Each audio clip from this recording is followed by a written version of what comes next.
Before the video starts, please hit subscribe and like, it means a lot. You know how you scroll through social media, seeing all these wild breakup stories, thinking that'll never be me? Honestly, I used to read those posts and just silently breathe a sigh of relief, thinking I was so lucky to avoid that kind of drama. Well, guess what?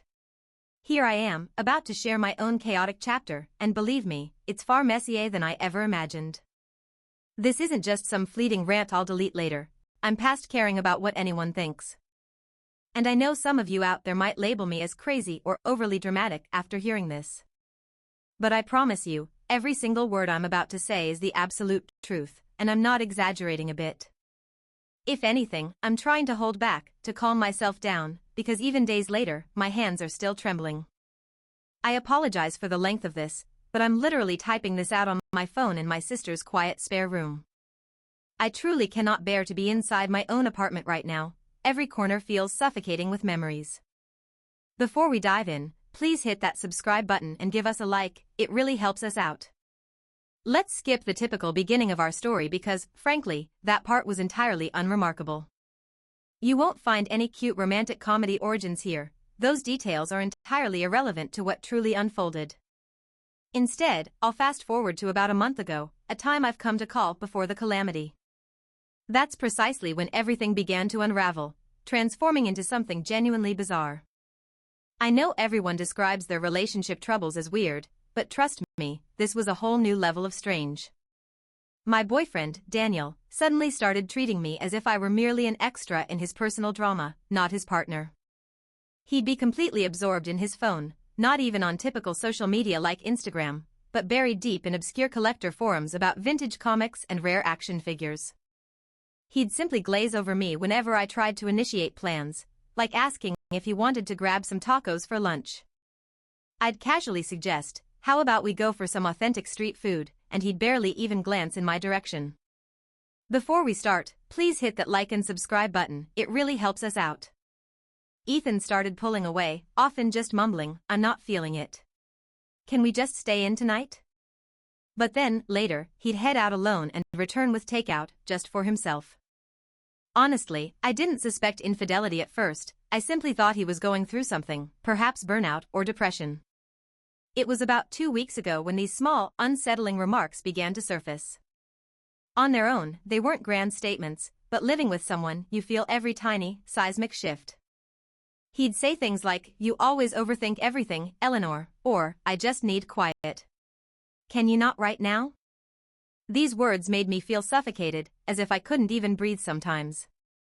Yet, confusingly, he'd still want to cuddle at night or wrap his arms around me when I was making morning coffee. Before we dive in, a quick like and subscribe would mean the world to me.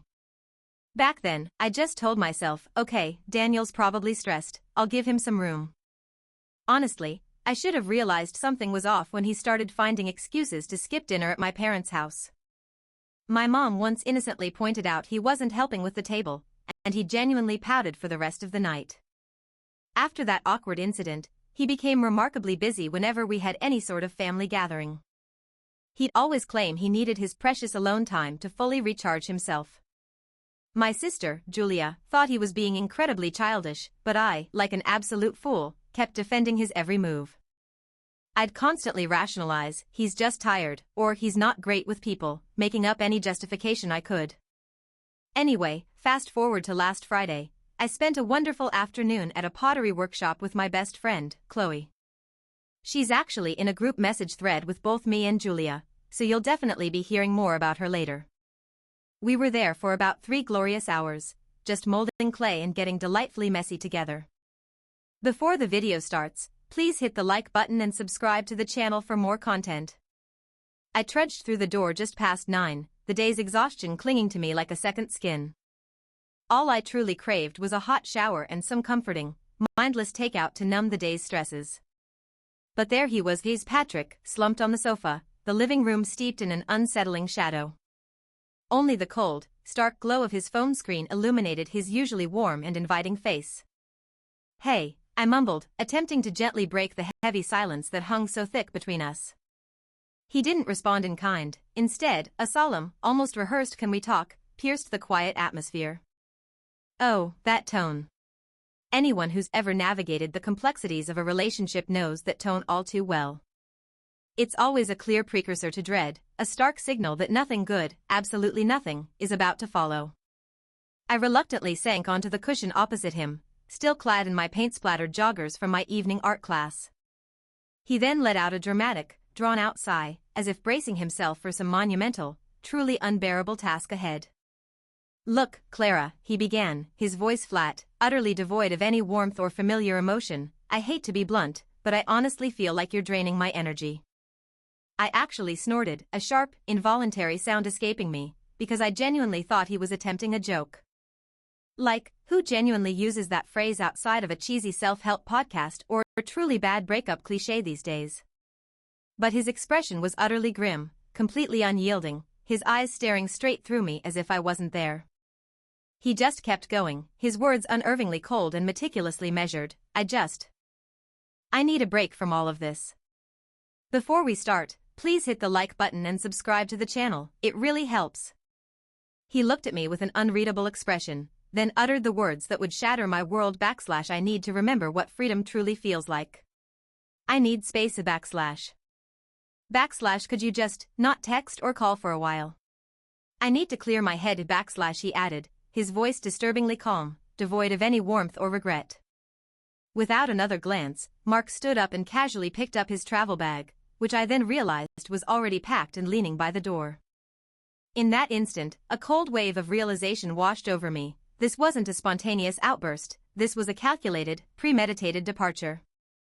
He simply walked out, not even a farewell, no hug, just the hollow, echoing slam of the apartment door sealing our fate. I remained frozen on the sofa for what felt like an eternity, silently pleading with myself, this isn't real. It can't be. My mind raced, convinced he'd text within 10 minutes, maybe say, /sorry, I'm just tired. I'll be home soon but the phone remained stubbornly silent. The minutes bled into hours, then an entire day, and the crushing weight of his absence became an unbearable reality. I went through the motions, robotically taking a shower, forcing myself to eat a bowl of cereal I couldn't even taste, feeling utterly disconnected. Eventually, I gathered the strength to call my best friend, Chloe, and as soon as she answered, the dam broke, and I poured out everything. Chloe, bless her heart, immediately launched into a furious tirade, calling Mark a pathetic man-baby and insisting I should have dumped him first. She urged me to reclaim my power, to find strength, but her fiery words couldn't penetrate the profound, aching emptiness that had taken root deep within me. Before we dive in, if you could just hit that like button and subscribe, it would truly mean the world to me. Honestly, you know that feeling when you've had a massive argument with your partner, and a tiny part of you just expects them to eventually slip back into bed? I spent the entire night hoping, almost willing Liam to do exactly that, but his side of the mattress remained utterly cold. Then, early on Saturday morning, I woke up to something completely out of the ordinary, 3 missed calls from Chloe. That's incredibly unlike her. Chloe almost always prefers texting, never calls unless it's a genuine emergency. My heart immediately started racing, wondering what could possibly be so urgent at such an early hour. I quickly called her back, and before I could even manage a hello, her voice was a strained whisper, asking, "Alara, have you checked Liam's social media story yet?" I replied, "No, I haven't." I was trying to be all composed and mature about giving him space, like a complete idiot. There was a loaded silence, followed by a flurry of notifications, signaling she was sending me screenshots. I opened them, and even now, it's genuinely hard to describe what unfolded without sounding utterly irrational. The very first image was a breathtaking panoramic view from what appeared to be an incredibly opulent hotel suite.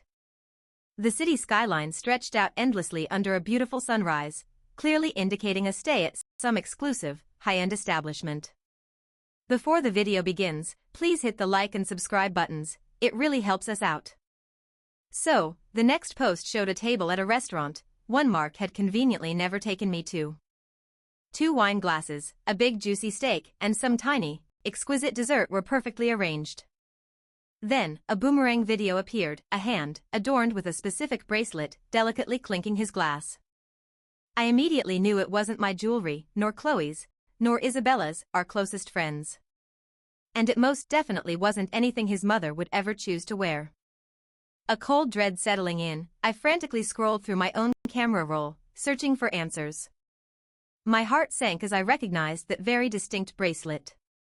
It was Serena's, his ex from about 3 years prior, a name I hadn't heard in ages. She had a notorious fondness for large, chunky, eye-catching jewelry. That particular bracelet was her staple, she truly wore it everywhere. I remembered it because her face frequently popped up in his social media stories when we first started dating. And each time, I'd find myself battling a wave of insecurity. Before we dive in, please hit that subscribe button and give this video a thumbs up, it really helps. Then came the image that curdled my blood, a close-up of the hotel's bedside table, featuring her unmistakable fragrance bottle. That bizarre, faceted glass, shaped like some futuristic gem, she constantly showcased it when she was a prominent social media personality. I always despised it, the scent was sickeningly sweet, like artificial fruit. And then, faintly, woven into the background audio, was her laugh. Just a soft trill, nothing boisterous, but undeniably hers. I'd recognize that distinctive sound in a crowded stadium. Married, I recalled, was her status last I checked. Clearly, that trivial detail hadn't deterred her. A fiery text message flew from my fingertips to Marcus. I unleashed my fury, demanding if he was truly so desperate, so utterly spineless, that he had to crawl back to an ex. Is this the grand freedom you were so desperately craving? I typed, seething. He left my furious messages unread for what felt like an eternity. Eventually, a lengthy, condescending reply landed in my inbox. Don't make a fool of yourself, it began. I clearly stated I needed my space, the message concluded, twisting reality once more. Before we begin, please hit the subscribe button and give this video a thumbs up, it really helps the channel. Perhaps you should work on your own insecurities, he sneered, he's simply having a friendly catch-up with an old acquaintance. The sheer audacity. I knew exactly what was going on, and deep down, he knew that I knew. My hands were trembling with a mix of anger and disbelief as I immediately dialed Chloe. Her voice, firm and reassuring, cut through my panic. Alara, do not let this man play games with you. It's not worth creating drama with Serena right now, she advised, but don't you dare let Mark turn you into the villain. Chloe, am I actually losing my mind over this? I pleaded, my voice barely a whisper. Absolutely not, she stated without hesitation, this is classic emotional deflection, he's shifting the blame because he knows he's entirely in the wrong. Chloe's honesty could be bracing at times, but in that particular moment, it was precisely the unvarnished truth I desperately needed to hear. Later that same afternoon, a direct message notification popped up on my screen from Leo. Leo, a friend of Mark's, had always kept a low profile and generally despised any kind of interpersonal drama. His short, unexpected message simply asked, "Are you okay?" Before we dive in, a quick like and subscribe would mean the world to me. My friend Ben told me he spotted Ethan at a fancy hotel lounge just last night, looking smug, like he'd pulled off some elaborate prank. Of course, I pressed him, asking if he'd seen who Ethan was with. Ben just shrugged, saying, "Look, I didn't want to get mixed up in it, Lena, but it wasn't a good scene." He added, "I understand, no one wants to pick sides, but it still hurts to hear, doesn't it? And I get it, maybe I sound completely unhinged, spiraling down a rabbit hole of suspicion. But I'm not just making this up, I have solid proof, concrete evidence. People might try to rationalize it, suggesting it was all innocent, just a friendly reunion, perhaps. Yet, who books a room at an exclusive resort with their married ex and then flaunts it on social media unless they're deliberately seeking an audience? I know Serena, and I know Ethan, they both thrive on being the center of attention. Before we dive in, if you could hit that like button and subscribe, it truly helps this channel grow. Serena, oh, Serena. She always had this curious aura about her, this self-proclaimed status. She positioned herself as the one who got away from Leo, a narrative she'd openly flaunt quite a bit. It was a subtle, almost constant reminder of her supposed undeniable allure. And Leo, well, he seemed perpetually drawn to the pursuit, bored whenever life presented itself too smoothly. He once confided that he felt destined for something more, whatever that ambiguous more truly implied. Honestly, I'm convinced he secretly thrives on drama, on the unpredictable twists and turns of it all. That particular Saturday evening, a heavy silence settled between us. His usual messages, his calls, they simply never arrived. Then Sunday morning, my mom's text popped up, a simple question about Leo joining us for dinner. My reply was brief, a carefully chosen phrase: no, he just needs some personal space. As mothers instinctively do, her call came instantly, her voice tinged with immediate concern. "Are you okay, Chloe?" I mustered a tired "I'm fine, just a bit exhausted, Mom," trying to sound convincing.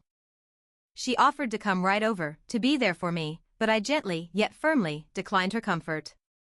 I knew, deep down, I needed this solitude.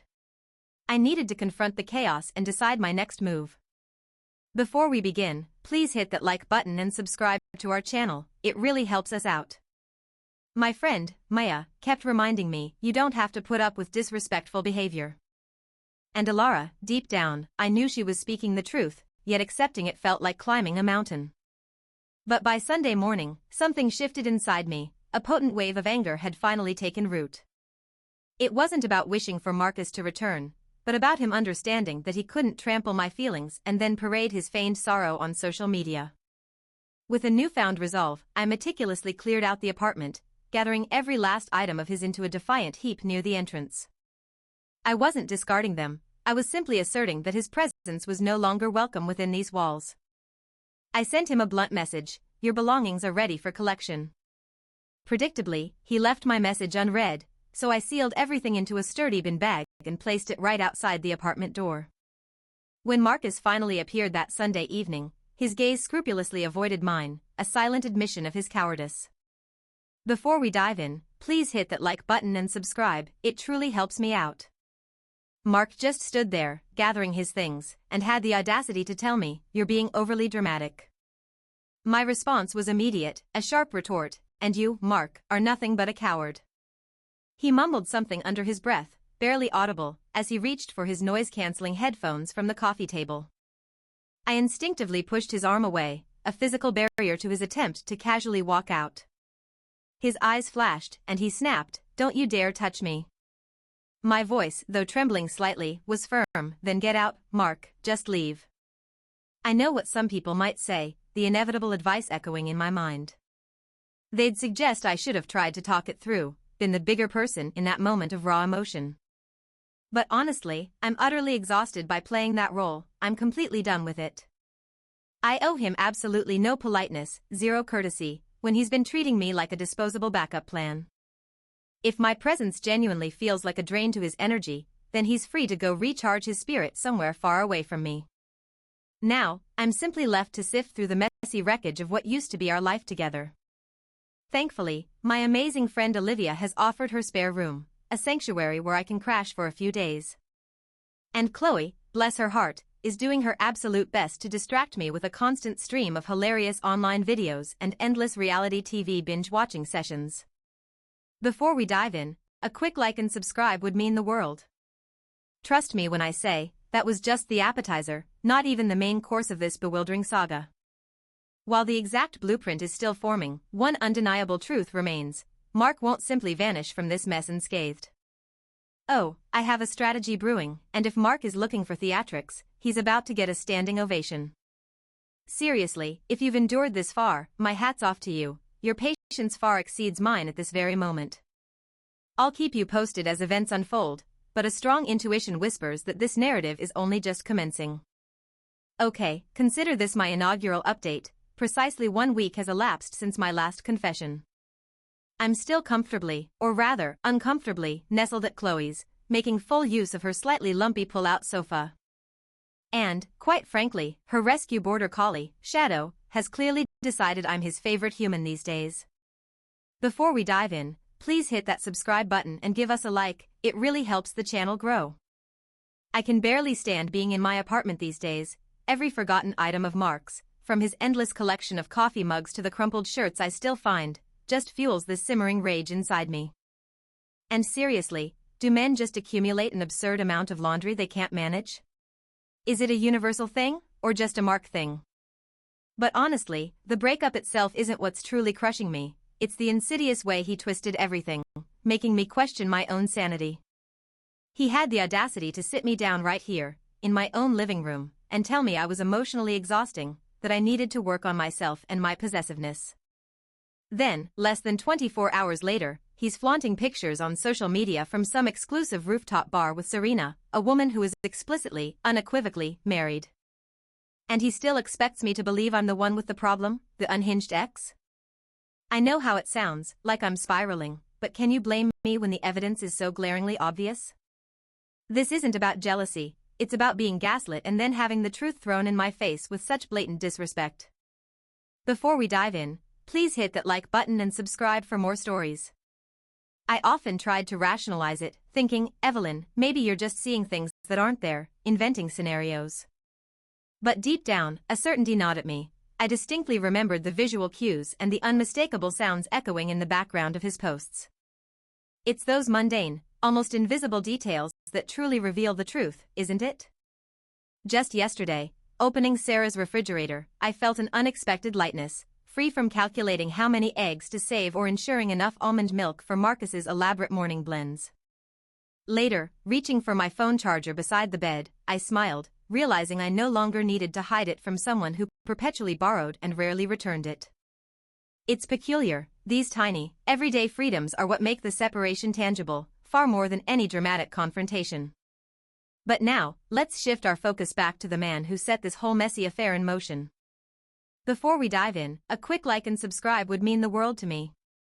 After Alex finally came to retrieve his belongings, or, more accurately, about half of them, he conveniently left behind his threadbare hoodie, a chaotic knot of old charging cables, and that ridiculous, oversized espresso machine. Predictably, I received no direct communication from him. Yet, his chronofeed account, that digital window into his life, continued to buzz with incessant updates. More stories flooded my feed, each one a fresh sting. There was a snapshot of another luxurious boutique retreat, this particular one showcasing a dazzling rooftop infinity pool. Then, a photo of an intimate dinner setting, clearly laid out for two. One of the plates was piled high with an array of exotic shellfish, a gastronomic delight he'd always proclaimed to absolutely despise. And then, the undeniable proof, a brief, looping video capturing a hand with vivid, unmistakable crimson nails clinking a crystal cocktail glass. My heart sank. Serena's nails were always that very specific, bold shade. I admit, I compulsively scrolled back through her archived posts, just to be absolutely certain. It might sound a bit unhinged, but I suddenly had an abundance of time on my hands. So, I poured out this entire unsettling, convoluted discovery to Chloe, who I consider my absolute cornerstone for a reality check. Without a moment's hesitation, she looked at me with clear, steady eyes and affirmed, Ilara, you know this doesn't make you crazy, right? Before we dive in, a quick like and subscribe would mean the world. You know how some people treat manipulation like their personal championship game? That's what it felt like. Even my closest friend was hesitant, asking, are you certain it's Serena? Could it be someone new? I didn't blame her for her doubts. Honestly, a part of me was questioning my own sanity too. But then, she offered, should I keep an eye on his social media for anything suspicious and grab some screenshots? Without a moment's hesitation, I told her, yes, absolutely, every single detail. And just like that, I found myself with a digital archive, a small but growing collection of telling images. There were shots of a luxurious resort view, a distinct gold bracelet, a familiar fragrance bottle, bright crimson nails, bottles of fine wine, and echoes of laughter. All of it was public, seemingly for everyone to see, a deliberate display. A chilling thought began to form. Was this whole charade intentionally staged? Was Ethan deliberately trying to ignite a blaze of jealousy in me, or simply parading his new connection for Serena's benefit? And what was Serena even doing back in town? I distinctly remembered her moving hundreds of miles away after her wedding. Driven by a need for answers, I began a discreet investigation, just a bit of digital digging, if you will, please don't judge. Before we start, please hit that subscribe button and give us a like, it helps a lot. Meanwhile, Serena's husband, Julian, was still blissfully sharing sunny beach photos on his own social feed, tagging her with beaming smiles, utterly oblivious to the storm brewing beneath the surface. That's when a new wave of anger washed over me, a simmering rage that quickly escalated into something much more profound. If it had just been Ethan playing his foolish games, treating our breakup with such callous disregard, perhaps I could have eventually let it go. But Serena, she always had a knack for stirring the pot, a flair for the dramatic, almost as if she enjoyed creating chaos just to observe the fallout. Even back when Ethan and I first started dating, she'd pop up in his comment sections, dropping little inside jokes and veiled compliments, always just subtle enough to make me seem paranoid if I ever called her out. I used to tolerate those passive-aggressive jabs, dismissing them as harmless playful banter, but not anymore. My patience had completely run out. So, a new resolve hardened within me. I wasn't just going to collect evidence for my own closure. I needed Julian to see the truth too. I knew some might call it vindictive, a petty act born of a broken heart, but frankly, I didn't care about their judgment. This wasn't about cruel revenge. It was about shining a light on their deceit and ensuring that I wasn't the only one left entirely in the dark. Before we dive in, please hit that subscribe button and give us a like, it really helps.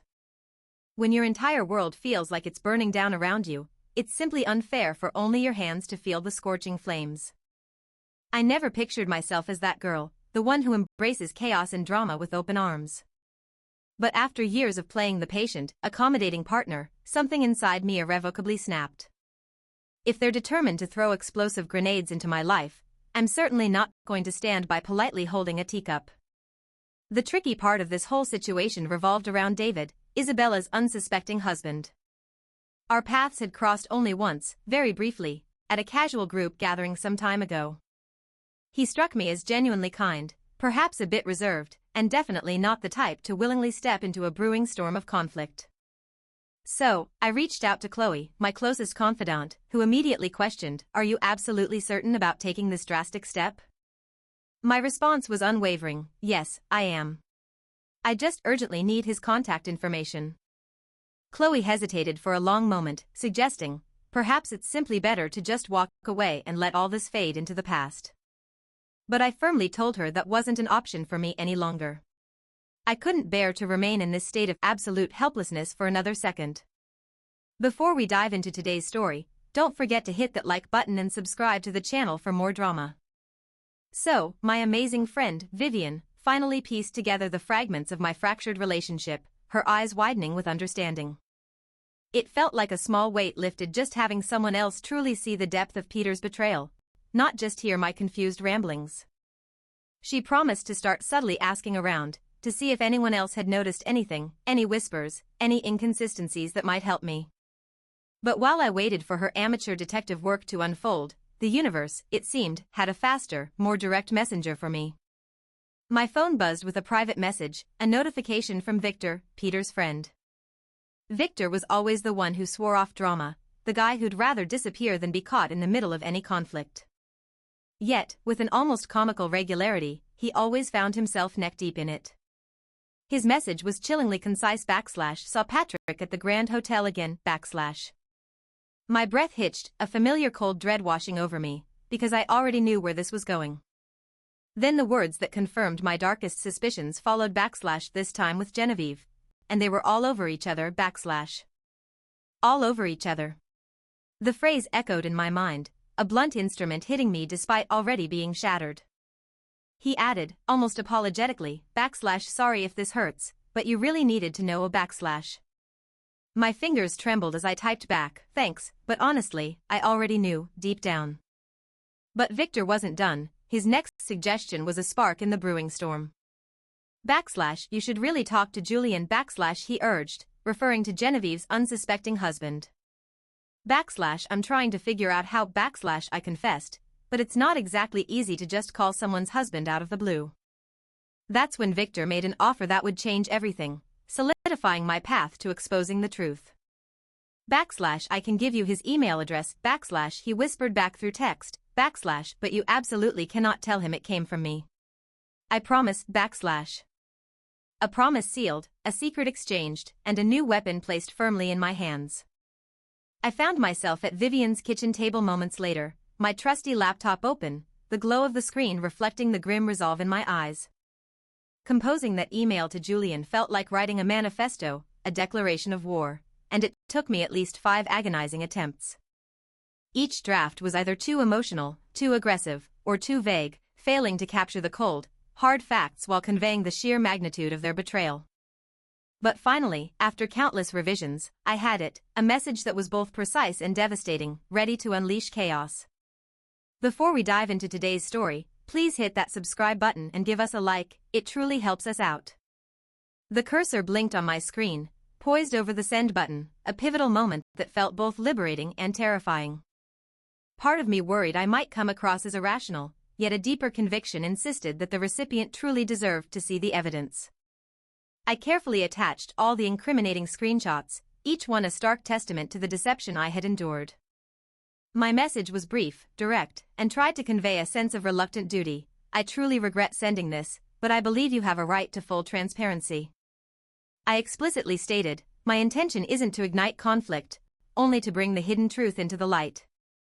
With a shaky breath and trembling hands, I committed to the action, pressing send despite my pounding heart. The digital abyss swallowed my message, and for the next 48 hours, an unsettling silence followed. Then, Alex, oblivious or perhaps defiant, decided to grace his social media with a cryptic post. Against a stark, obsidian background, stark white text declared something to the effect of, "Vipers lurking everywhere. Trust absolutely no one." An uncontrollable burst of laughter escaped me. The sheer irony of his self-pitying victim narrative was utterly comical. He was clearly referring to me, which struck me as wildly hypocritical given his own tangled web of deceit. My friend Maya chimed in, suggesting he was simply enraged that I wasn't desperately pleading for his return. Chloe, ever perceptive, reminded me how Alex always reveled in playing the aggrieved party. My simple response was, let him play his games, I'm done participating in his pathetic charade. Before we dive into today's story, please take a moment to hit that like button and subscribe to the channel, it truly helps us out. My days of passively watching from the sidelines were undeniably over. His message was brief, a mere handful of words, echoing a deep-seated doubt. He wrote, "Are you absolutely certain? How could you be so positive it's her?" I understood. The truth he faced was a bitter pill, difficult to swallow.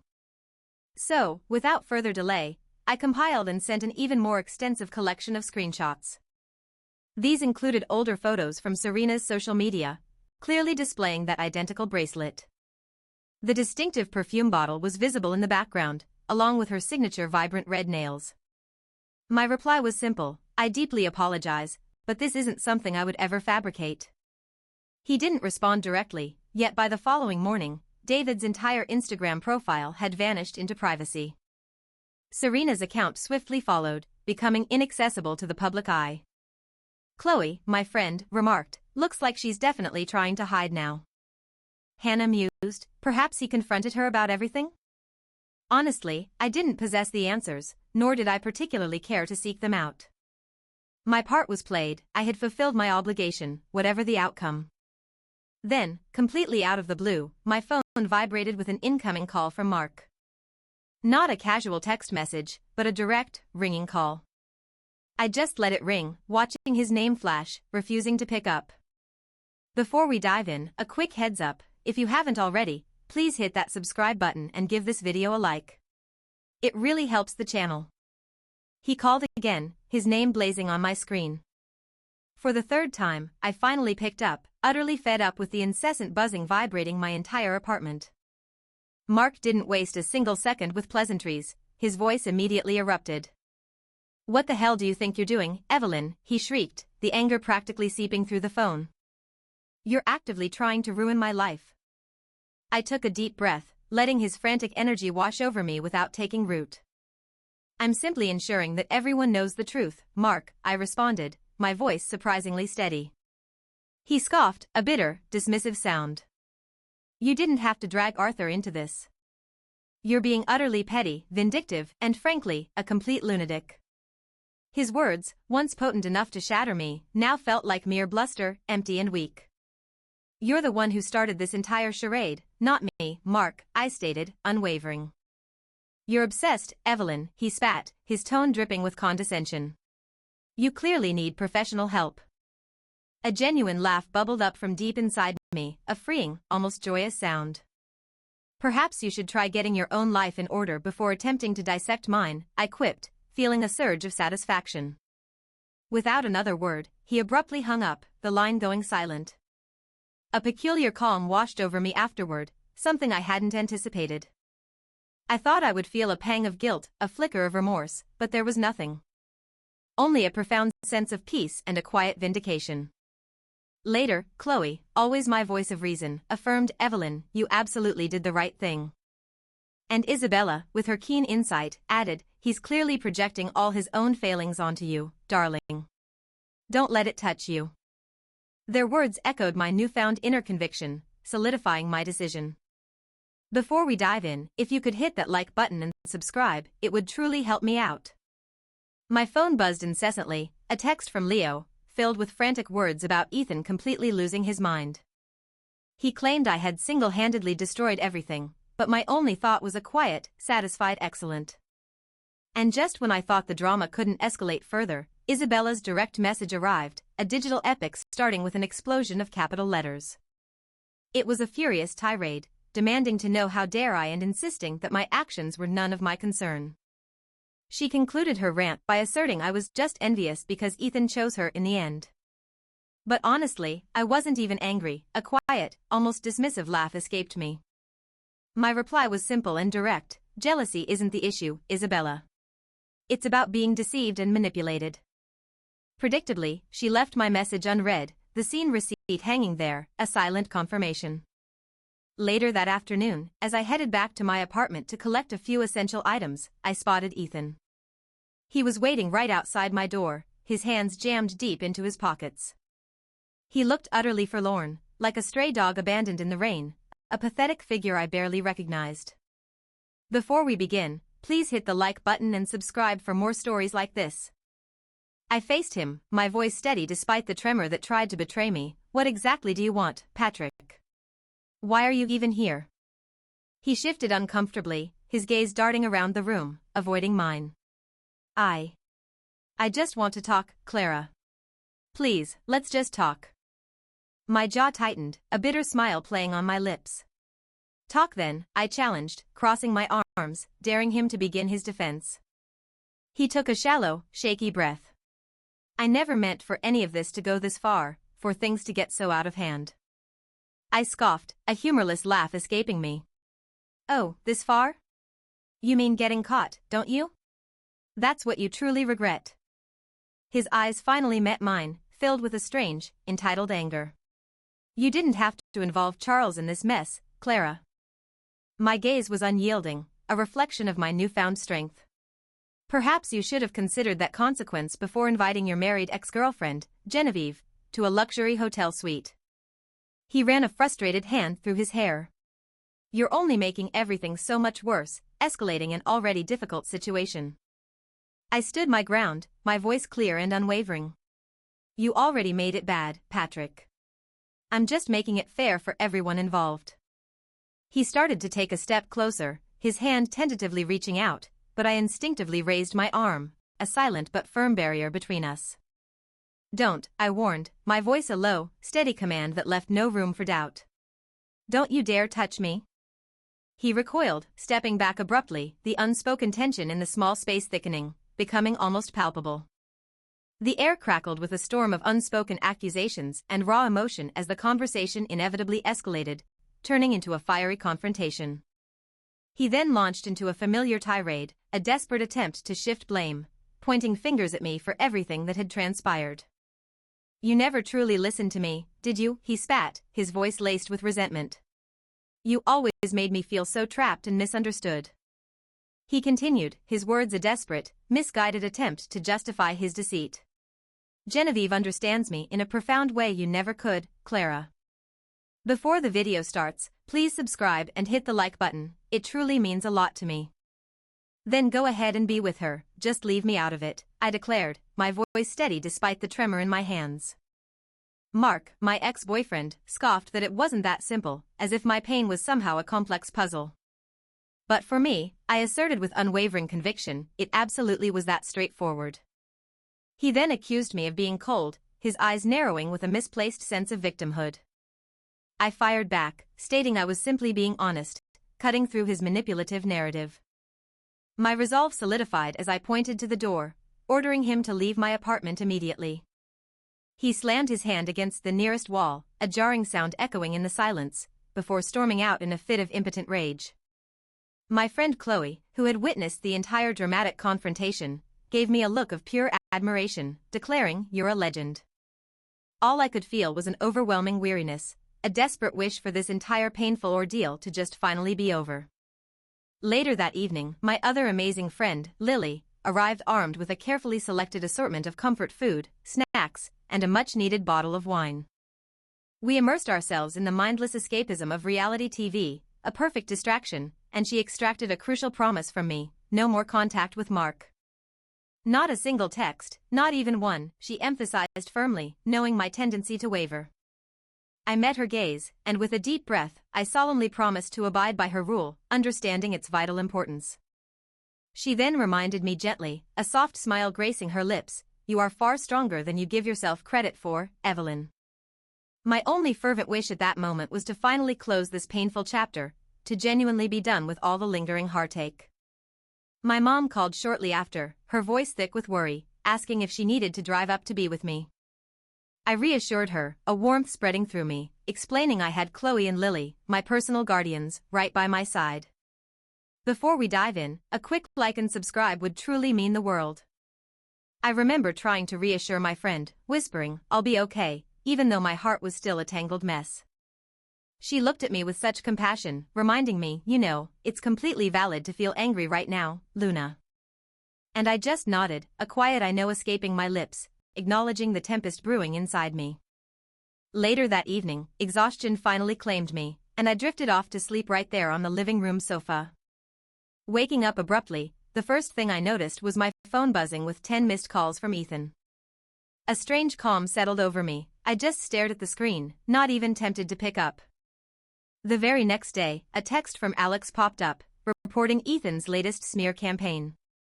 "Ethan's apparently been going around, painting you as crazy and manipulative," the message read, stoking a fresh wave of irritation. But I simply replied, "Let him. The people who genuinely care, the ones whose opinions truly count, they know what really happened." A few days later, an email from Marcus landed in my inbox. It was the last I'd ever received from him. The subject line was stark, and the body contained only a few powerful words: "Thank you. I appreciate it." No further explanations, no apologies, just that profound acknowledgement, and that was all. Honestly, I'm still figuring out my next steps, but one thing is crystal clear: I am not backing down. If Ethan thinks he can turn this into a twisted game, he's about to find out I can play by much tougher rules. I refuse to let him twist the narrative, to cast me as the villain in his pathetic attempt to save face. My days of being the understanding one, always forgiving and making excuses, are officially over. This time, I'm writing my own ending, and it starts with reclaiming my power. Before we dive into today's wild update, a quick like and subscribe really helps out the channel. I'm officially done letting people walk all over me.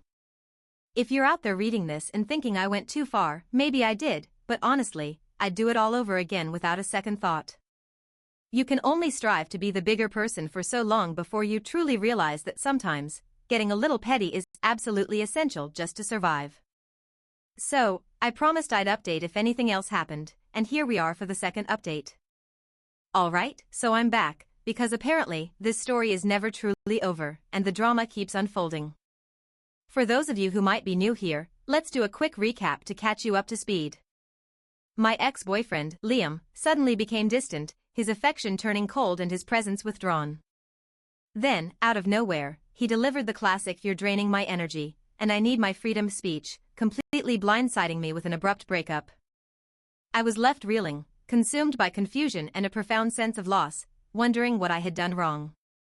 Less than 24 hours after he walked out, claiming he needed space, Liam brazenly started posting Instagram stories.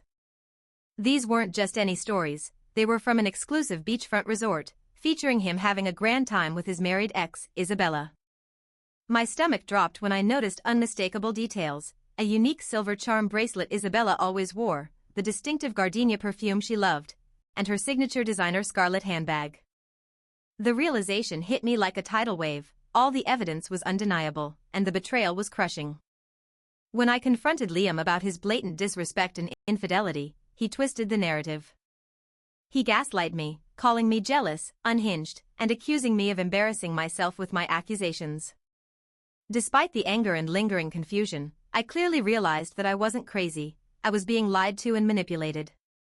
That was the turning point. I decided I would no longer be a pawn in Liam's games, nor would I suffer in silence. Against the advice of some friends who urged caution, I began meticulously gathering every piece of evidence of their inappropriate affair. I collected screenshots of their social media posts, timestamps, and anything else that proved their illicit connection. My target wasn't just Liam, it was Isabella's unsuspecting husband, Daniel. With a firm hand, I compiled everything into an undeniable package and sent it directly to Daniel's email. I included a brief, heartfelt letter explaining that I simply wanted to reveal the truth, not cause harm. This decisive action, this single email, was the spark that ignited an unpredictable firestorm, shaking every relationship involved to its core. Just a few days later, my phone rang relentlessly, displaying Liam's enraged caller ID. He was absolutely furious, screaming that I had destroyed his life and how dare I interfere. Almost simultaneously, Isabella's public social media accounts vanished, switching to private, confirming the chaos had begun. The grand confrontation eventually happened when Daniel stormed into the same luxury resort, finding Isabella and Liam together. It was a very public and humiliating scene, culminating in Liam being unceremoniously thrown out of the resort and forced to crash at a friend's place. As the truth became widely known, Liam faced a barrage of criticism and ostracization from his entire social circle. His carefully constructed life crumbled. He began relentlessly hounding me, showing up at my apartment, sending incessant calls and texts, begging for my forgiveness. But I stood my ground, firmly pushing him away and reclaiming my peace, my space, and my life. Isabella, predictably, also sought me out, filled with venomous anger, but I met her fury with a calm, unwavering resolve. I don't regret my actions, not for a single moment. I've learned that sometimes, to protect yourself and assert your worth, you have to embrace a little bit of petty just to survive and thrive. I am proudly living my life on my own terms now, no longer defined by someone else's betrayal. This entire chaotic journey has transformed me into a courageous person, unafraid to seek and claim my true self. I'll definitely update you all if anything else significant happens in this unfolding saga. Before we start, a quick like and subscribe would really help me out. So, I gathered all the incriminating evidence and sent it straight to Daniel, Selena's husband. Honestly, it felt like I'd just launched a chaotic missile right into everyone's carefully constructed lives, mine included. And you know what? I'm not even remotely sorry about the aftermath. The real story truly kicks off about 3 days after that pivotal email went out to Daniel. I was back at Olivia's apartment, my current refuge from the world. Her fluffy Siamese cat had fully staked its claim on my duffel bag, treating it like a plush new bed. Just doing my usual thing, endlessly scrolling through my phone, picking at cold leftover pizza, and generally just minding my own business. Olivia was trying to persuade me to join her for a refreshing walk outside. But I was completely absorbed, my gaze locked onto the rapid-fire messages in my group chats. Mainly the breakup confessions chat, where Chloe was giving me live, minute-by-minute updates on everything erupting on social media. Before we dive into this whirlwind, a quick tap on that like button and hitting subscribe would truly mean the world to me. Chloe mentioned that Serena's primary Instagram account had gone completely dark, a sudden digital silence. But her old, forgotten profile was bustling with activity, a graveyard of passive-aggressive quotes about backstabbers, serpents, and people who couldn't stay in their lane. Honestly, it was giving off major early 2010s Tumblr era vibes, no lie.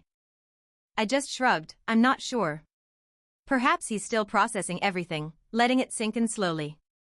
Chloe was firm in her opinion. Men often hesitate to act until undeniable, concrete proof is staring them directly in the face. They'd always prefer to believe the best, wouldn't they? I reminded her that I'd handed over every single piece of evidence I possessed.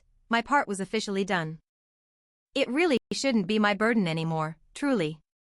Yet, a persistent worry gnawed at me. What if Marcus simply dismissed it all? What if my carefully orchestrated revelation led to absolutely nothing? And I'd just ignited a completely pointless conflict for no good reason? Later that evening, as darkness settled, my phone vibrated with an unexpected message. It was from Leo. Before we dive in, please hit that subscribe button and give us a like, it really helps. Forget the latest viral sensation or adorable pet antics. What pinged my phone was a message that screamed drama louder than any reality show. I think you should know. Marcus is locked out of his luxury resort. He's currently crashing at my place. My eyes lingered on the screen, a blank space where my coherent thoughts usually resided. A beat passed, then another, before my fingers finally found the keyboard, tapping out a single, pointed question: why exactly is he at your place? Leo's reply was instantaneous. Serafina's husband, Daniel, made an unexpected appearance at the resort. Apparently, it was quite the spectacle. Security had to get involved. He quickly added, I wasn't physically present for the fireworks, but the grapevine is buzzing. Marcus is completely spiraling, trying to pin all this chaos on you. But, truly, Ilara, you just exposed the truth. It was his own doing. I simply texted back, a familiar phrase echoing in my mind, his drama, his consequences. I'm not cleaning up that mess. From the kitchen, Chloe, who'd clearly been listening in, chimed in with a knowing smirk. Didn't I tell you things would get complicated? I met her gaze, a wry smile touching my lips. Oh, Chloe, I replied, it's already far beyond complicated. It's a full-blown spectacle. Chloe burst into laughter, a sound of grim satisfaction. Before we dive in, please hit that subscribe and like button, it truly helps us out. My closest confidant, Ava, looked at me with a knowing gaze and stated, you realize Alex is absolutely going to try to spin this whole situation to make you look like the villain. I met her gaze, a new resolve hardening my expression, and replied, let him try. I'm ready for whatever he throws my way. The very next morning, my sanctuary of peace was shattered as my phone began to vibrate relentlessly, an onslaught of notifications lighting up the screen. There were 3 insistent missed calls from a number I didn't recognize, but a familiar dread quickly settled in the pit of my stomach. It was undeniably Alex, of course, because I had swiftly blocked him right after our last explosive confrontation, hoping to erase him from my life. Accompanying those calls were 2 cryptic voicemails and a deluge of direct messages flooding in from complete strangers, some from shared acquaintances, and even a few from old friends I hadn't heard from in what felt like eons. It became horrifyingly clear that the entire, scandalous narrative had been unleashed. It wasn't merely my actions that were public knowledge, but the full, messy truth of the affair had become the absolute focal point across all the digital forums and social circles. Among the flood of messages, one caught my eye from an anonymous account, claiming to be part of Serena's former inner circle, coldly accusing me with the question, why on earth did you feel it was your place to maliciously destroy her marriage? Without a moment's hesitation or a flicker of regret, I swiftly deleted that message and blocked the sender, firm in the conviction that I owed absolutely no one an explanation for my choices. Taking a deep, fortifying breath, I then braced myself and finally decided to play one of the voicemails, preparing for whatever venom awaited me. Before the video starts, please hit subscribe and like, it helps us a lot. Daniel's voicemail was a chaotic mess, a whirlwind of accusations and self-pity.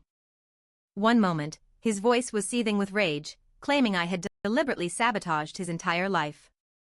The next, his tone shifted to a pathetic whine, insisting I always subjected him to this kind of drama. Then, an abrupt silence descended, followed by the sharp click of him hanging up. I could distinctly make out muffled voices in the background, perhaps Liam attempting to de-escalate the situation. Without a moment's hesitation, I deleted the entire message. I simply wasn't in the mood to engage with his antics.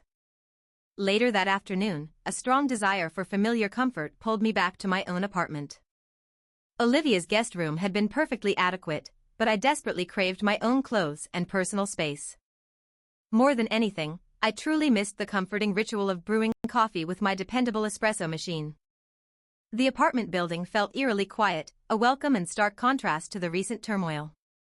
I was about halfway through packing a small overnight bag when an unexpected knock resonated at the door. Peeking through the peephole, my stomach dropped. It was Daniel, his expression unreadable and intense.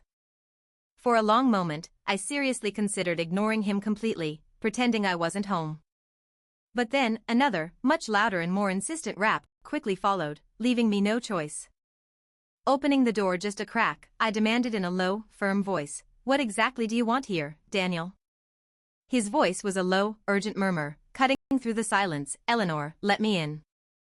Before we dive into this gripping tale, a quick like and subscribe would mean the world. Your support truly helps me bring these stories to life. Luna, please, just let me explain, Alex pleaded, his voice a desperate whisper through the narrow gap in the door. My response was immediate, firm, and unwavering. There's nothing left for us to discuss, Alex. He tried to force the door open, a desperate surge of strength pushing against the frame. But I stood my ground, channeling every ounce of my newfound resolve to push back, blocking his entry. Don't be so childish, Luna. I just need to retrieve my charging cable from inside, he huffed, his frustration evident. You already gathered all your essential belongings when you left, remember? I retorted, a hint of sarcasm in my tone. He insisted, no, not that one. I specifically need the black, high-speed one. It's important. With a heavy sigh, I knew this petty game was designed purely to prolong his presence. I pulled open the small drawer beside the entrance, located the infamous black cable, and without a word, flung it into the hallway. He stared at me, his eyes burning with a mixture of anger and disbelief. You truly had to go this far, didn't you, Luna, he muttered, his voice laced with bitter resentment. Go this far with what, Alex? I challenged, my gaze unflinching as I met his. Destroy everything, just like you always managed to do, he accused, pushing all the blame squarely onto me. You were the sole architect of your own downfall, Alex, I declared, stepping back into the hallway. My hands are clean. Don't dare try to pin your mess on me, I stated, decisively closing the apartment door, leaving him on the other side. Before we dive in, please hit the like button and subscribe to the channel, it really helps. His voice, sharp and laced with fury, cut through the tense silence, accusing, you won't get away with this, Eleanor. My resolve hardened, I met his enraged glare with a steady gaze, retorting, you can't intimidate me, Julian, so don't even bother trying.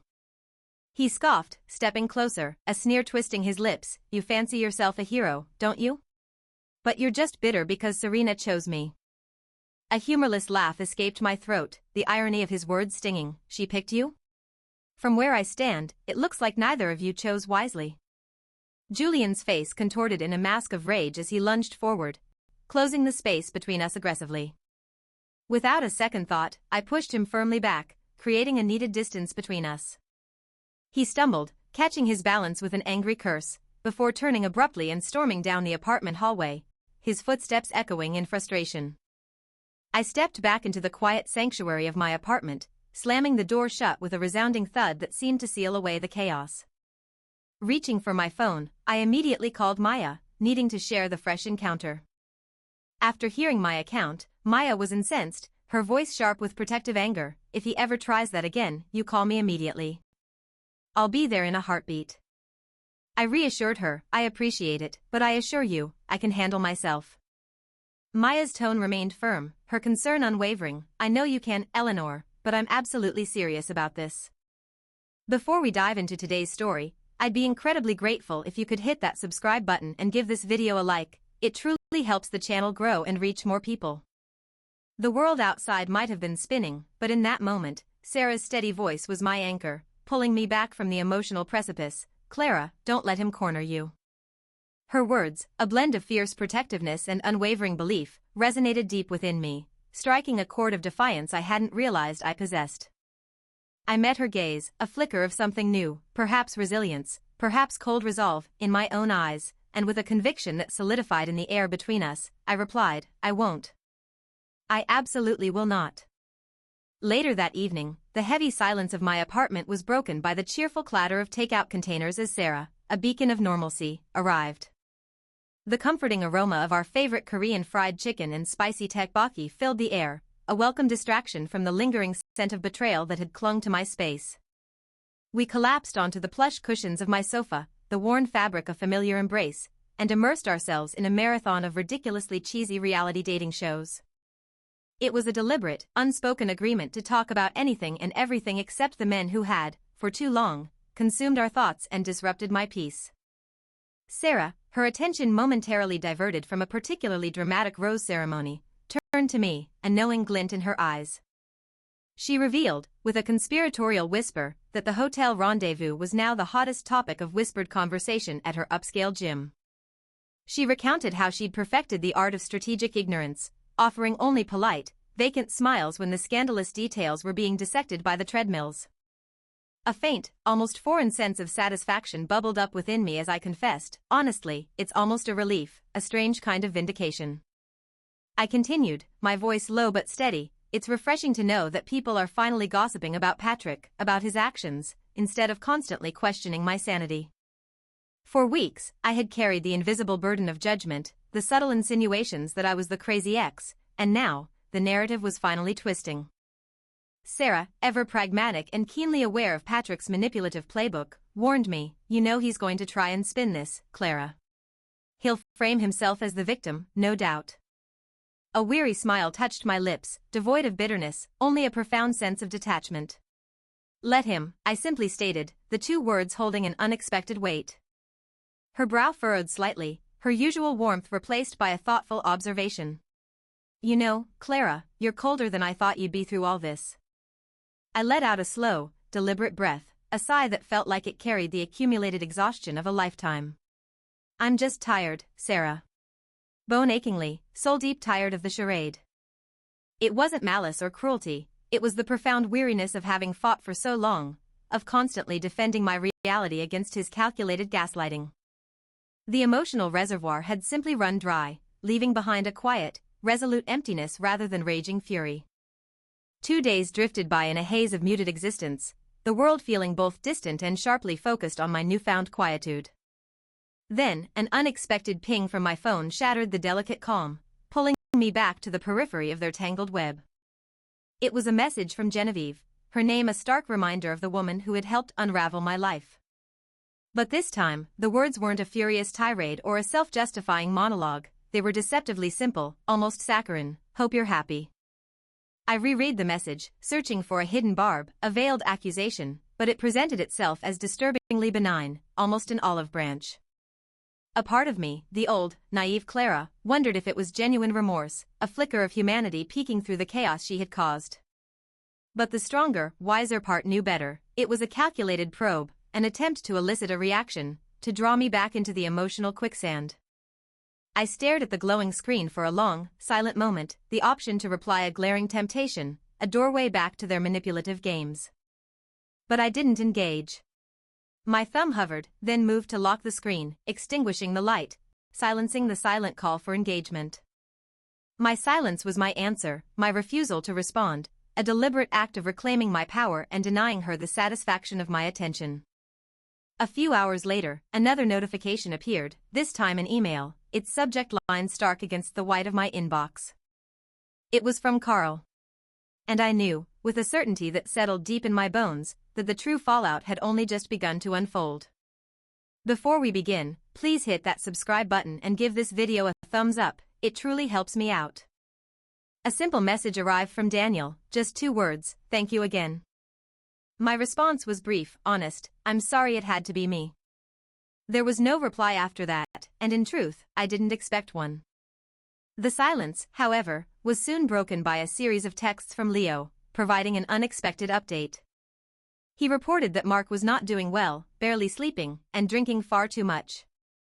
According to Leo, Mark was blaming everyone and everything for his predicament, except himself. My immediate thought, which I promptly typed back, was, and what precisely do you want me to do about it?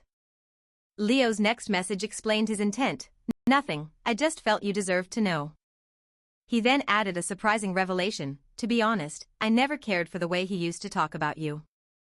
I couldn't resist a dry reply, how incredibly thoughtful of you to share that insight now. Leo conceded, yeah, I know. I should have spoken up much sooner. My final word on the matter was simply, it's fine, closing that chapter of our exchange. Just when I thought the drama might finally subside, life threw another curveball. I literally ran into Serena, in the wild, as they say, right there at my local grocery store. She was attempting to conceal herself behind enormous sunglasses, still radiating that magazine cover allure. Yet, beneath the facade, the undeniable shadows of sleepless nights were etched under her eyes. It was a stark reminder that consequences, like bitter tastes, lingered for everyone involved. Please like this video and subscribe to our channel before we start, it helps us a lot. I almost managed to avoid her, but across the bustling marketplace, her eyes locked onto mine. She strode directly towards me, her face a mask of indignation, demanding, "Did you orchestrate this chaos deliberately?" My voice was calm, almost too calm, as I replied, "Perhaps my intent was clearer than your conscience." Her retort was sharp, filled with venom, "You're merely envious of a deep connection you could never grasp." A wry smile touched my lips as I delivered the undeniable truth, and now, it appears that something has vanished, hasn't it? Her hand connected with my arm, a sharp, audible tap that wasn't violent but resonated through the quiet hum of the shopping cart wheels. The soft murmur of shoppers instantly ceased, replaced by a ripple of turned heads and curious gazes, all fixed on us. I held her furious gaze, unwavering, until she finally broke contact, her bravado visibly faltering. She spun on her heel, a string of muffled curses trailing behind her as she retreated quickly down the next aisle. A quick message to Victoria, my trusted confidant, "You won't believe who I just encountered." Her reply was immediate, punctuated by a knowing emoji. Some people just find drama, don't they? You truly have a knack for it. That evening, Patrick's name flashed across my phone screen once more, a familiar, unwelcome glow. I ignored the call, letting it ring out into the silence of my apartment, choosing peace over his predictable vitriol. Then came the deluge of texts, vitriolic accusations of how I had decimated his entire existence.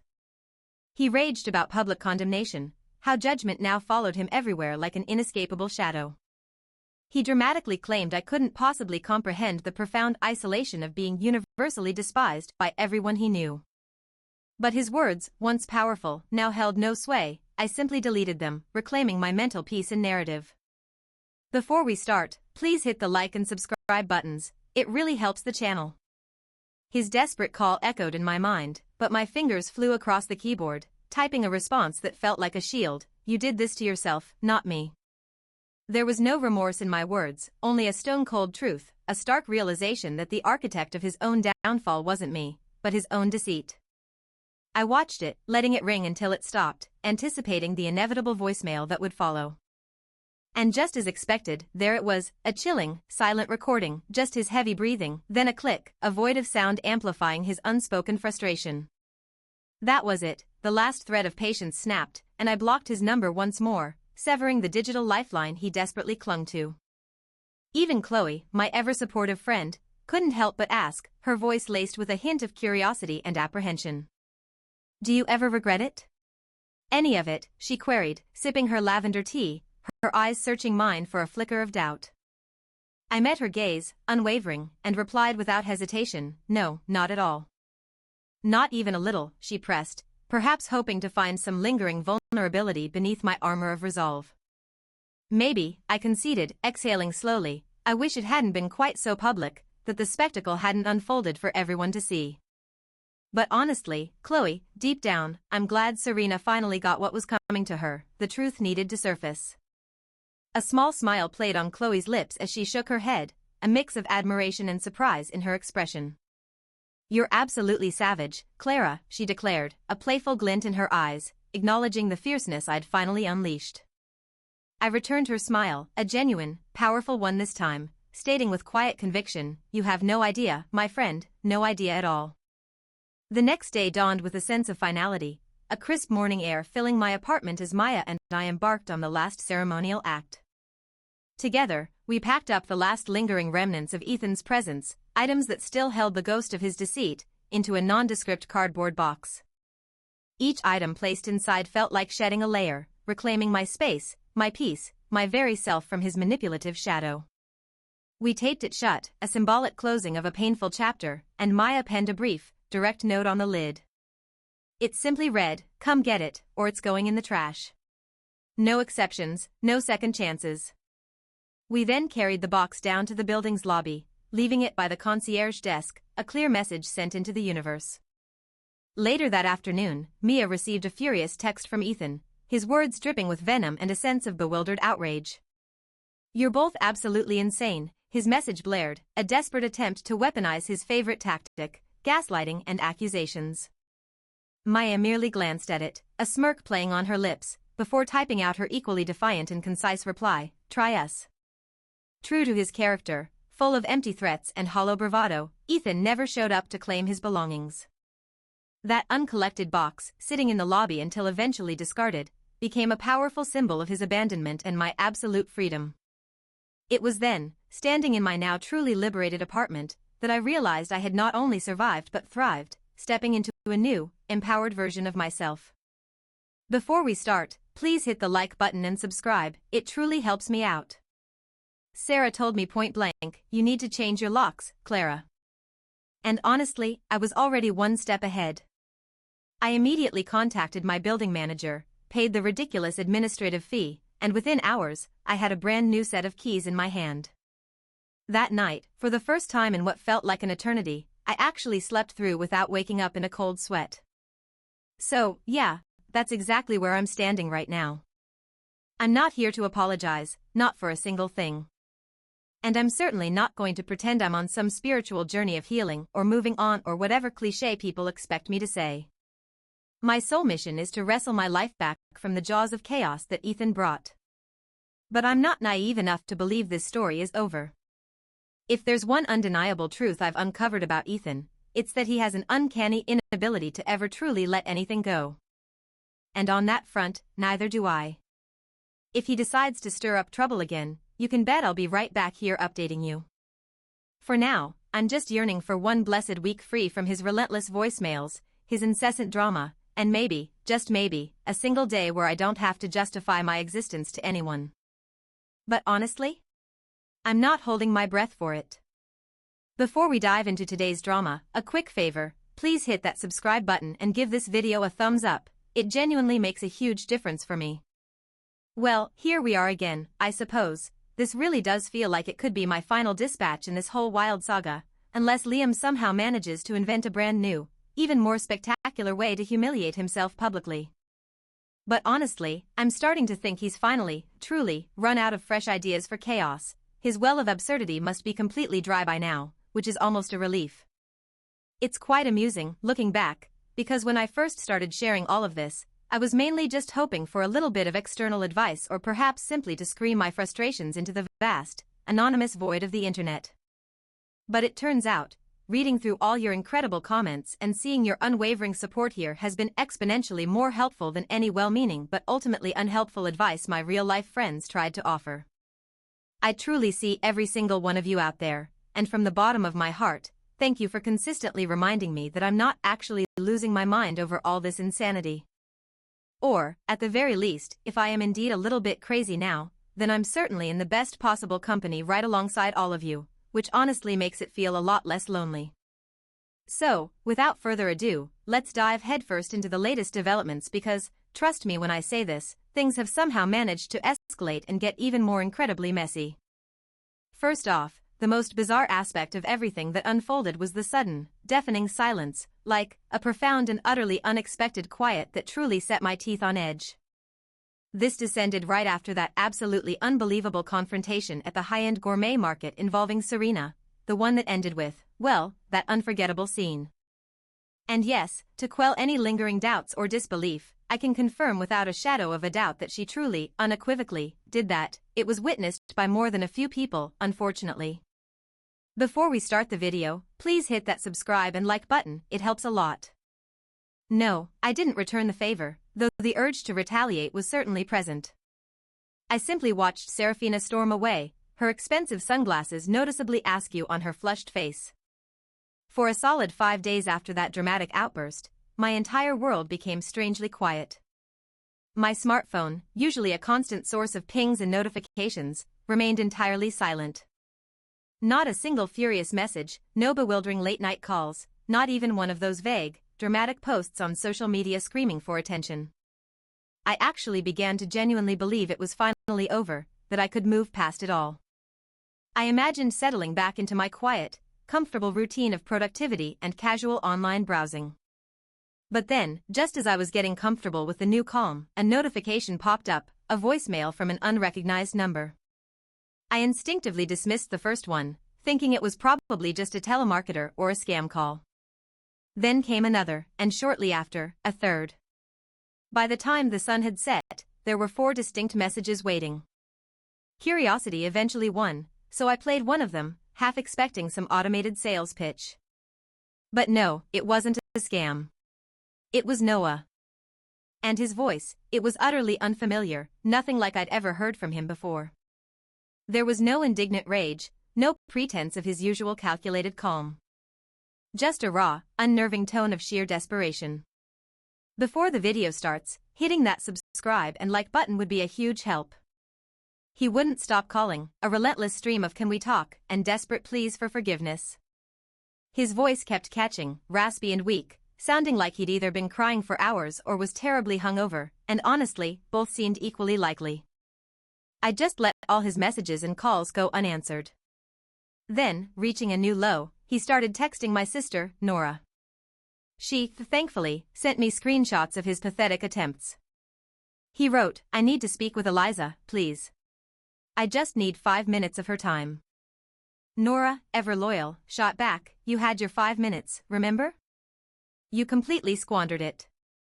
He even tried to guilt-trip her, saying, "You're her sister. How can you be so cold?" Her reply? Just a simple thumbs-up emoji. I continued striving to get my life back on track. And finally, the day came when I could fully move back into my own apartment. Before we dive in, please take a moment to hit that like button and subscribe. It truly helps us keep sharing these stories. If there's one small mercy I'll grant Liam, it's that he never resorted to outright trespassing or leaving genuinely malicious items. It was mostly just a collection of mismatched socks, inexplicably found under the sofa, and that hideous coffee mug I always despised. Every trace of him had to go. I scrubbed down every surface, swapped out the linens for fresh ones, and, yes, even poured out that half-empty carton of almond milk he always bought. That chapter is definitively closed. Never again will I let myself be so blindsided. My apartment felt strangely hollow without his presence, yet undeniably, profoundly better. I ordered my favorite deep dish pizza, settled onto the living room floor with a true crime podcast, and just breathed. It was the first time in what felt like forever that the space truly felt like mine again, unburdened. But the tranquility, as always, was fleeting. Then came the deluge of emails. Honestly, emails? In this day and age, who sends grand declarations of remorse via email? The subject lines were all the same desperate pleas: "Please, can we talk?" or "I'm so incredibly sorry." Of course, I never responded. Not a single word. One particular message read like a poorly written novel, an epic of self-pity detailing how he wasn't himself, how he just craved a taste of freedom, and the classic, "I never stopped caring for you." Utter nonsense. Before we begin, please hit that subscribe button and give us a like, it really helps us out. The messages kept coming, a relentless digital tide from Ethan, each one a desperate attempt to rewrite history. He claimed he was no longer seeing Isabella, that she had vanished from his life after her husband, Marcus, uncovered their secret affair. It was a flimsy excuse, a transparent lie designed to shift blame and paint himself as the victim once again. He pleaded for a second chance, arguing that everyone makes mistakes, a phrase he'd weaponized countless times during our relationship. But I was no longer the naive woman who fell for his gaslighting. I simply scrolled past his pathetic pleas, hitting delete with a practiced, almost indifferent, flick of my thumb. Moving on had become my new mantra, a conscious effort to reclaim the peace he had stolen. My friends, my true allies, offered unwavering support and sharp insights into Ethan's predictable maneuvers. Chloe, ever the pragmatist, believed he was simply feeling the sting of isolation now that his carefully constructed world had crumbled. Maya, always perceptive, dissected his tactics with chilling accuracy. He's trying every angle, guilt, nostalgia, even a bizarre, fake self-awareness, she'd warned. Their words were a shield, reinforcing my resolve and reminding me that I wasn't imagining his manipulative games. The quiet camaraderie of my friends was a stark contrast to the escalating tensions surrounding Ethan's continued presence in my periphery. Then came a text from Liam, a message laced with a familiar concern. "Ethan's been telling people you ruined his life, Evelyn," he wrote, "but honestly, nobody's really buying it anymore. What else is new?" I typed back, a bitter laugh escaping my lips. His next message was more serious. If he shows up at your apartment, Evelyn, promise me you'll call immediately. I will, I replied, the words a silent vow to protect myself, no matter what. The true escalation arrived on a seemingly ordinary Tuesday afternoon, shattering the tranquility of my workspace. I was deep in concentration, hunched over my laptop at the dining table, the soft hum of the city a distant backdrop. A sharp, insistent knock echoed through the quiet apartment, an unwelcome intrusion that sent a jolt of ice through my veins. My heart hammered against my ribs, a frantic drumbeat of dread, as I slowly rose, every muscle tensing. My gaze fixed on the front door, a silent battlefield between my past and my present. Taking a cautious breath, I moved towards the peephole, my hand trembling slightly as I brought my eye to the lens, bracing myself for whatever awaited on the other side. Before we start, please hit that subscribe button and give us a like, it really helps us out. A sharp knock echoed through my apartment, followed by the familiar, unwelcome sound of my ex-boyfriend Mark calling my name. I stared at the door, debating whether to simply ignore his presence, to pretend I wasn't home. But then another series of insistent raps, followed by a vibrating notification from my phone. The message flashed across my screen, I'm outside. Please, just 5 minutes. I need to talk. A sigh escaped my lips, and I slowly opened the door just a crack, peering out at him.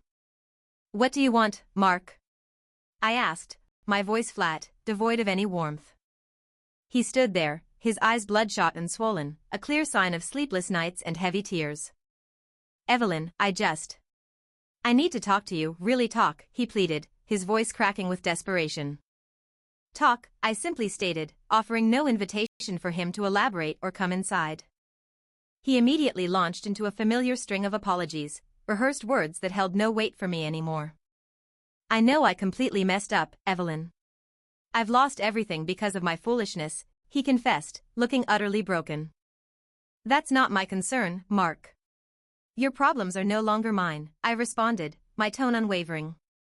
He took a step closer, his eyes searching mine. You were the only one who truly understood me, who genuinely cared. I miss you so much. I can't sleep, I can't eat, I can't even think straight, he continued, his voice laced with self-pity. Please, just give me one more second chance to make things right, he begged, reaching out a trembling hand. I shook my head slowly.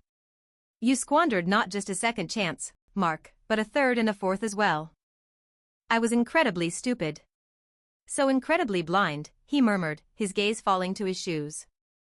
As he tried to take another step forward, attempting to cross the threshold, I placed my hand firmly against the door.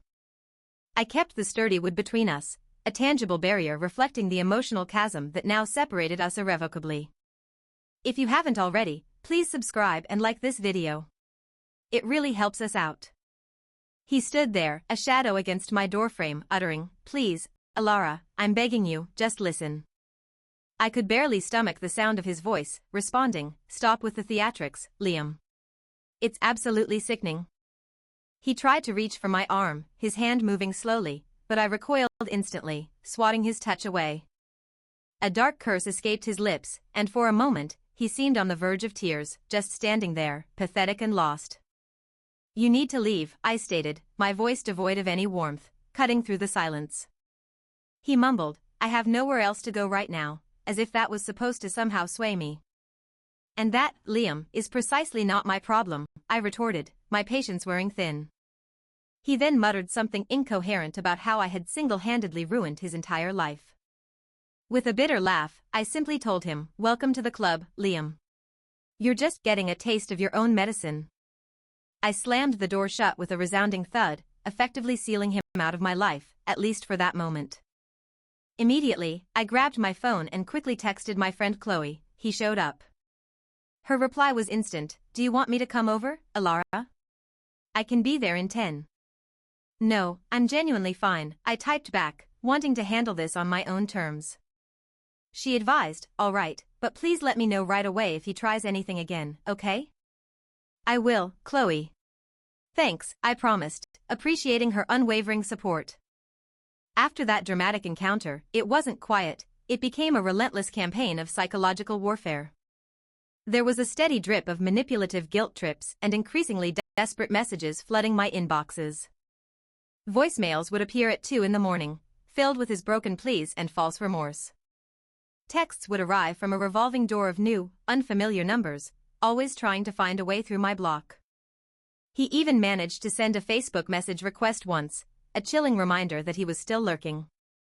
But I refused to break, knowing that this was merely the pathetic aftermath of his own making. Before we dive in, please hit that subscribe button and give us a thumbs up.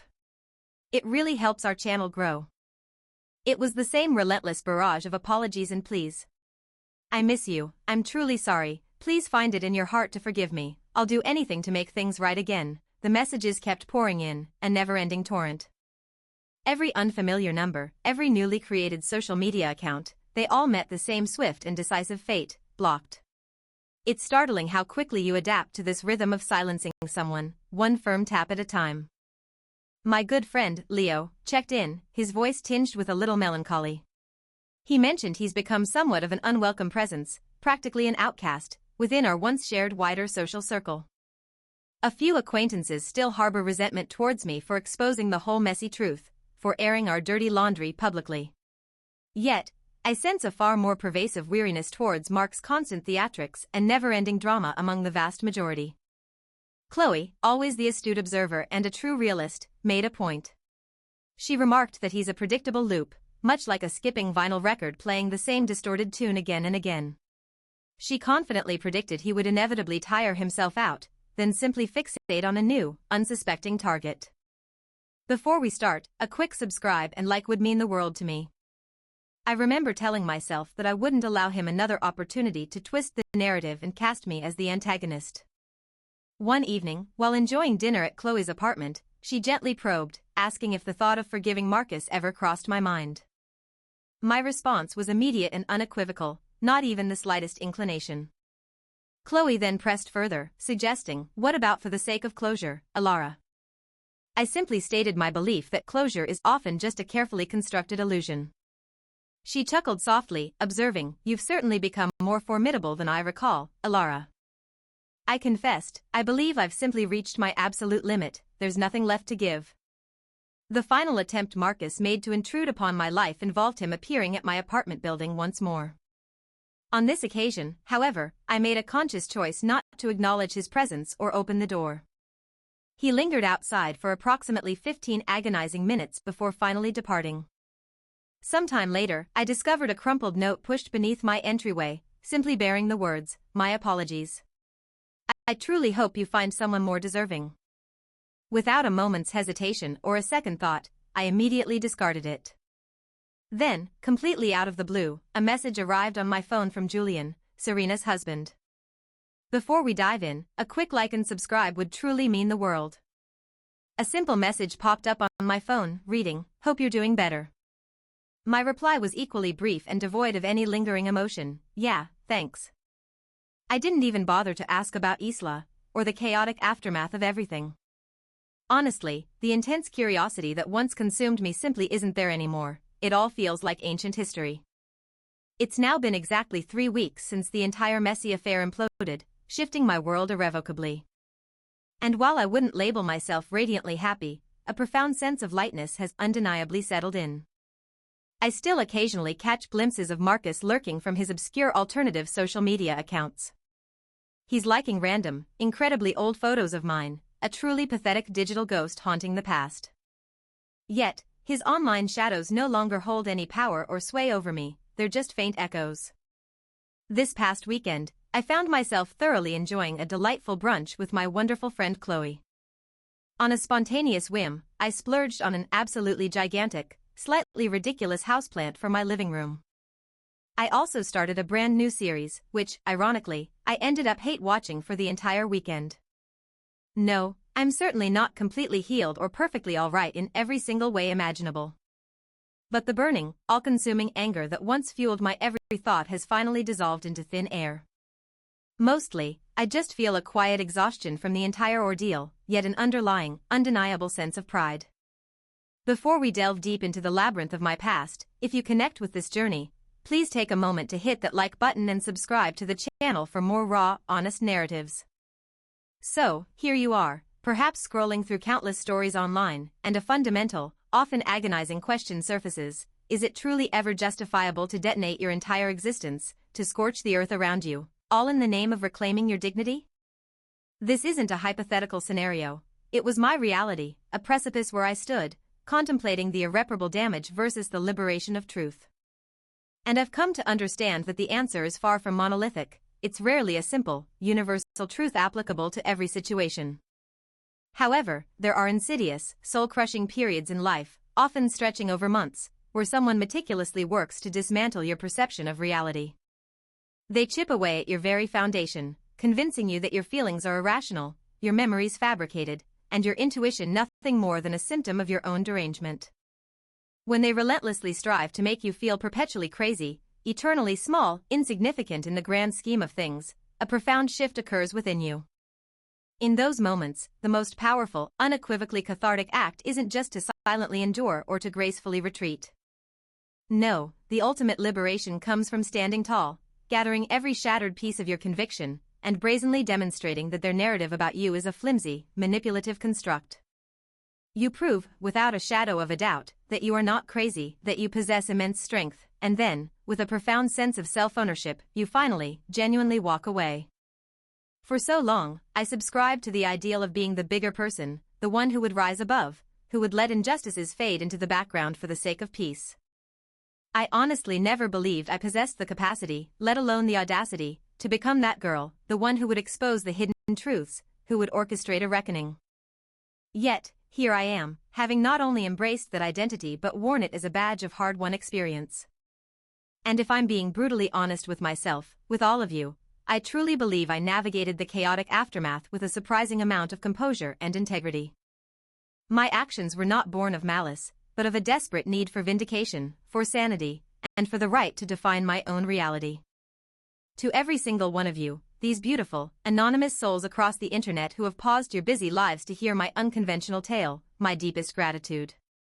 And should destiny, with its peculiar sense of humor, ever lead your path through the velvet ropes of an upscale hotel bar, where you might glimpse a figure, perhaps a man named Alex. He might be slumped over a half-finished drink, his eyes vacant, reflecting a profound sense of melancholy and loss, a shadow of the person he once paraded himself to be. My advice? Just keep walking. Don't break your stride. His desolation is no longer a chapter in your book, nor a weight upon your conscience. Or, if a fleeting impulse of generosity overtakes you, perhaps a silent gesture, a subtle nod to the bartender for another round, could be made in passing. Honestly, it's irrelevant to me now. His fate, his sorrow, his existence, they hold no sway over my spirit.